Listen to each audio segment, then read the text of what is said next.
All right, new Minecraft snapshot. It's cool. We're going through a period of time right now where these are happening on a weekly basis. This one features a few minor changes, one that's slightly more major. We'll go through them in the order of increasing significance, at least as far as I see it. Your experience may vary. So we'll start off with a little minor tweak to advancements. Now you have subtext, whereas in the last version, it just gave you the name of the advancement and nothing as far as how to actually complete it. And again, if you missed the last few, achievements are now called advancements to get you caught up, to get you advanced to the present day. Next up on the agenda, if we're in creative mode here and we give ourselves an item, let's say, for example, a piece of colored wool, you'll notice over in the upper right-hand corner, it tells us we've got new recipes unlocked. Check your recipe book. And it goes and scrolls through which items we've unlocked. Likewise, let me give myself another item, acacia wood. And it'll go through all the different items that we can now make. Whereas I believe previously, if we gave ourselves one of these items, it would unlock the recipes for us in the whole recipe book situation dealio. It just wouldn't bring up that notification every time, only like a couple times. And you might remember in the beginning, it was like through text notifications over here. So just getting to a little bit more polished of a system. So here we can give ourselves some glass.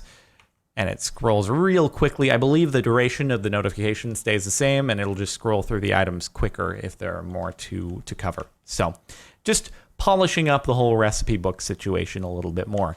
All right, next up, slightly more major of a tweak. We have stairs now connecting properly to various blocks that they didn't connect to properly before. So walls, glass panes, torches. In the past, if you put a torch down next to stairs, it just plop down right there, no matter what side you're putting it on. It won't connect to the front of a stair, but because you have a solid wall back here, it'll connect to it just fine. Same with glass panes. You put it on the side, nothing's going to happen, but previously it would look like that if you put it on the back. And then same with walls. That's what it looked like before.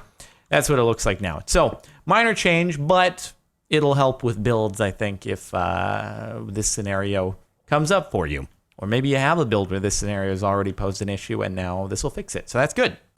All right, let's move on to the final, slightly more major thing. Maybe not the most major thing you've ever seen. You probably kind of caught it off the corner of the screen already, but we've got colored beds.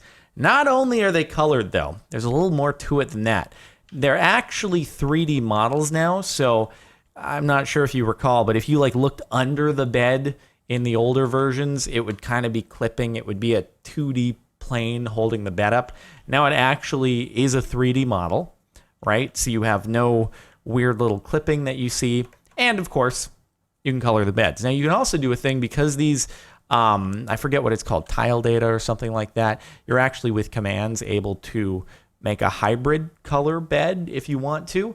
You can't do it naturally. It does require like an NBT command or something of the sort.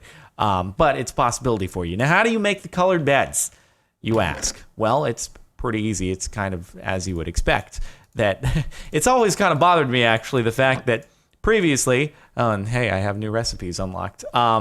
Previously, if you took cyan colored wool and you put it across the top in order to try to make a bed, it's give you a red bed. And I was always like, that is a kind of a weird outcome to that scenario. But hey, you know what? We lived with it for so long, and now there you go. It even looks a little bit different when you're carrying the bed now because it is the 3D model. So there we go. Got a little miniature bed in my hand. Hey, yeah, you can go under it and you can examine what the entire model looks like. Pretty cool, right? A little different. You can place it down and do whatever you want with it. But that's not all. There's even more to the beds because, you know, when you were young, or maybe you're still young, savor your youth, you might have jumped on your bed. Well, Minecraft Mojang wants you to be able to jump on your bed, okay? It's a very important thing. So let's go up here onto our bed diving board. I bet you wish you had one of these in your bedroom. Switch on over to survival here, and we'll demo a little bit of A, how high you bounce, and B, how much damage it'll absorb for you. So let's do a control fall here. We'll just drop down, see how many hearts I lose. All right, that was 3 hearts right there. So now let's go back up to the top. Switch back into survival again. So we lost 3 hearts there. Let's wait to get back up to full once again on our health. All right, now we'll jump down onto the bed. So 1 heart and a few bounces there. Pretty cool. Pretty cool, right?